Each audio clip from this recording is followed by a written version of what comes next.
Allah mengajarkan tentang berprasangka baik, dan kemudian Rasulullah dan para sahabat mencoba untuk mempraktekannya dalam kehidupan mereka. Lalu muncullah cerita-cerita indah tentang berprasangka baik.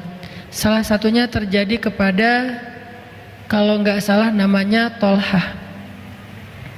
Tolha ini adalah sahabat Nabi yang kaya lalu jatuh miskin. Ketika dia kaya, dia punya temannya banyak. Setiap malam rumahnya itu dipenuhi oleh teman-temannya. Pada datang ke rumahnya makan, pada datang ke rumahnya curhat, pada datang ke rumahnya minjem uang, pada datang ke rumahnya minta ditolong. Itu Tolha, rumahnya ramai banget karena gara dia banyak membantu orang lain. Tapi begitu dia jatuh miskin, rumahnya sepi, nggak ada yang datang. Teman-temannya pergi menjauh dari dia, sehingga istrinya mengeluh. Kata istri Tolha, Tolha, sekarang kamu tahu kan, ternyata teman-teman kamu itu nggak ada yang tulus mencintai kamu, nggak ada yang jadi sahabat sejati. Dulu aja ketika kamu kaya, mereka sering datang ke rumahmu. Sekarang giliran kamu jatuh miskin, mereka udah nggak pernah lagi datang kepadamu. Wajar nggak kata-kata ini? Wajar. Bahkan mungkin kita pernah ngerasa kayak gitu. Tapi tahu nggak jawaban Tolha kayak gimana?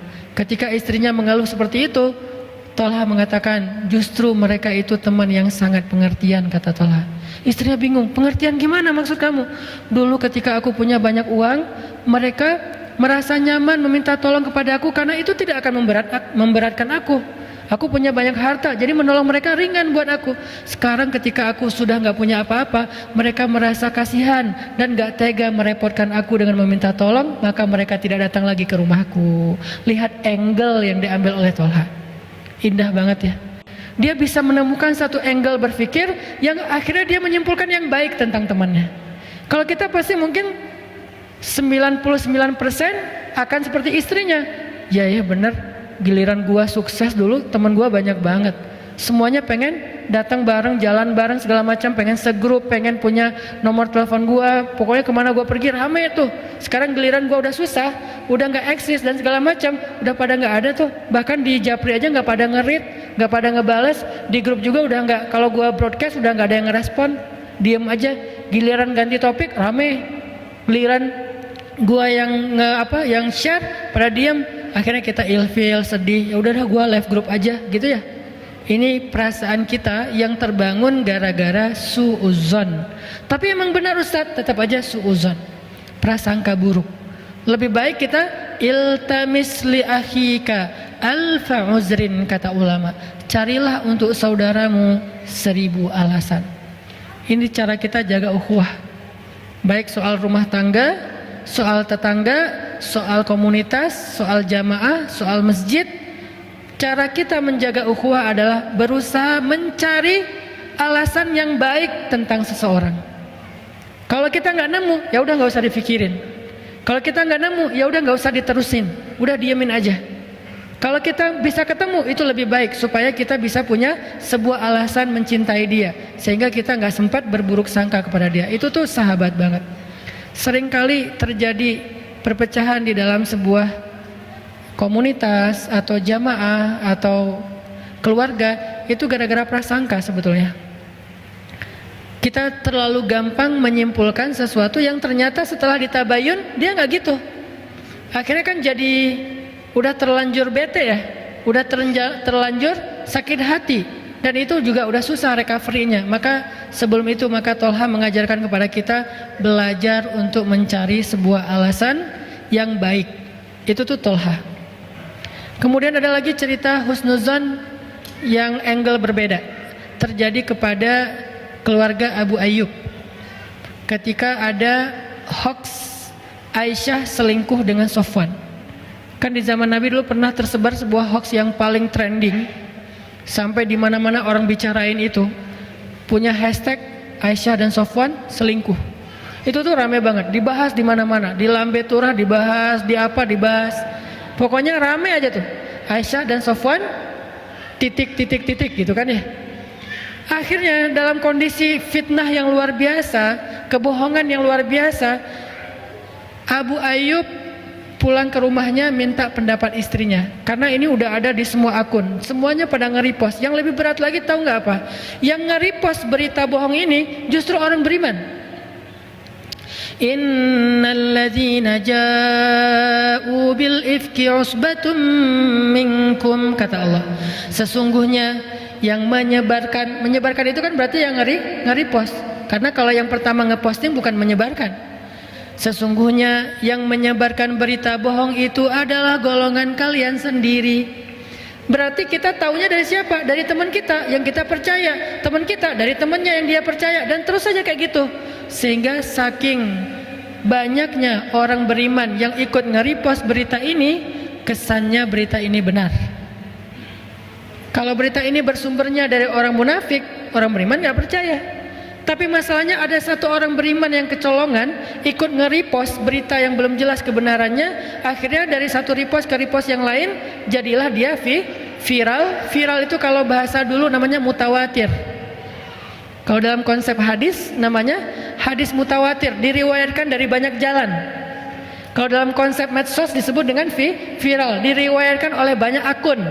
Semuanya pakai hashtag itu, semuanya ngeposting itu, semuanya komen di situ, komennya banyak, like-nya banyak, repostnya banyak, hashtagnya rame, akhirnya viral.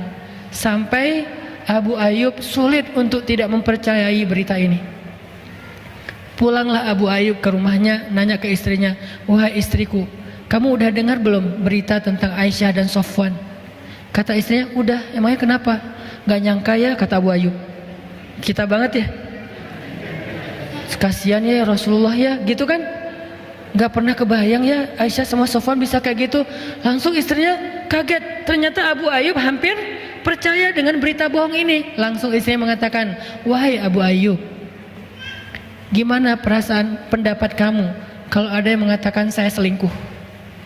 Kata Abu Ayyub, astagfirullahaladzim, innalillah, gak mungkin saya percaya. Kamu kan perempuan yang baik, perempuan yang beriman, perempuan yang soleh. Kamu mencintai saya, gak mungkin kamu melakukan dosa seperti itu. Kamu perempuan yang menjaga kehormatan, saya gak mungkin percaya. Istrinya senyum. Wahai Abu Ayyub, kata istrinya, gimana pendapat kamu kalau ada yang mengatakan kamu selingkuh? Abu Ayyub makin kaget. Ma'azallah, bahasa kita, auzubillah, saya laki-laki yang takut pada Allah, gak mungkin saya melakukan dosa itu, gak mungkin kepikiran juga, kan saya juga mencintai kamu, gitu ya. Istrinya senyum. Terus istrinya bilang, wahai Abu Ayyub, sesungguhnya Aisyah itu lebih solehah dari saya. Kalau menurut kamu saya aja gak mungkin selingkuh, apalagi Aisyah. Sesungguhnya Sofwan lebih soleh daripada kamu. Kalau menurut kamu, kamu aja gak mungkin selingkuh, apalagi Sofwan. Ini angle husnuzon paling kreatif nih. Membandingkan orang dengan diri kita. Coba kalau dosa itu, aib itu ditujukan kepada kita, kita merasa layak gak? Gak layak. Kalau menurut kita, kita aja gak layak, maka orang itu lebih gak layak lagi. Kenapa?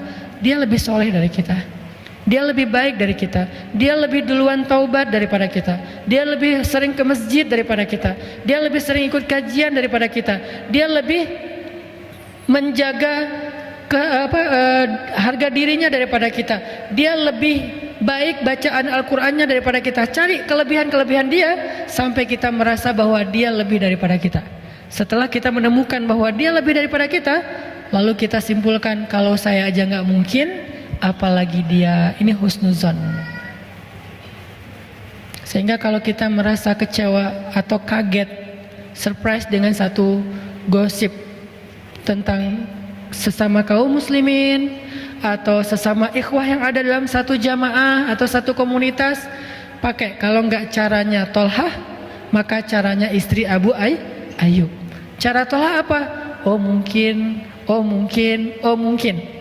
Kalau cara istri Abu Ayyub, gimana kalau saya?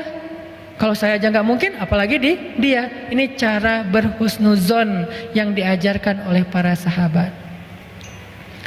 Terus gimana yang diajarkan Nabi? Nabi pernah gini, satu malam lagi itikaf di masjid.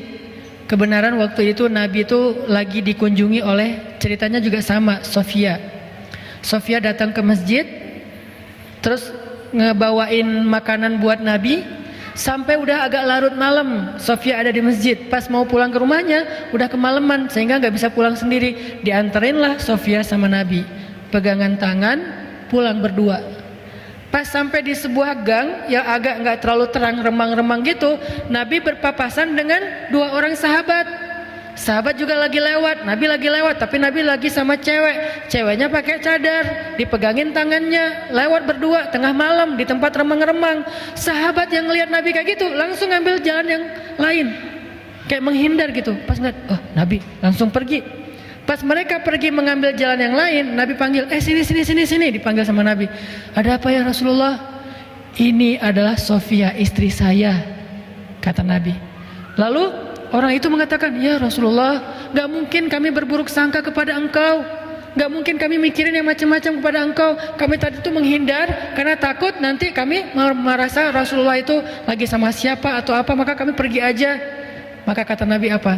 Inna syaitan yajri majrad dam. Sesungguhnya setan itu mengalir di dalam aliran darah manusia. Itu asbabul wurud dari hadis tentang setan mengalir dalam darah manusia. Apa maksudnya? Mungkin sekarang kalian gak berpikir macam-macam, tapi nanti setan nunggu momen yang pas. Dia nunggu sekarang, oh udah lihat sekali, tapi gak jelas itu siapa gitu kan. Besok muncul gosip, Nabi kemarin sama seorang cewek. Oh pantesan muncul kata itu. Pantesan itu bisikan setan. Wasawisu syaitan alladzi waswisu fi sudurin nas bi pantesan. Yang mewaswasah, membisikkan di dalam dada manusia dengan kalimat pantesan. Jadi pantesan itu kalimat muncul gara-gara apa? Gara-gara pernah berpapasan tapi nggak jelas, lalu kayak dihindari gitu. Makanya di sini Nabi juga mengajarkan sebuah tutorial cara husnuzon itu gimana. Kalau kita ragu tentang sesuatu, perjelas. Jangan ikuti syak, jangan ikuti keraguan. Daripada kita ragu nggak jelas terus kita diam-diam aja, tapi juga bukan diam berbaik sangka, diam oh oke, gitu doang. Besok nggak ada kesimpulan gitu, ngegantung ya. Nah jangan biarkan sesuatu itu menggantung dalam hati kita, terus kita ngerasa ngeganjel. Nanti ketika datang kasus yang lain, ini akan jadi bahan untuk menguatkan kasus itu padahal nggak nyambung. Makanya langsung muncullah istilah tabayyun. Muncullah istilah tabayun. Daripada kita ragu, langsung aja tabayun. Maaf ya, kemarin aku gini.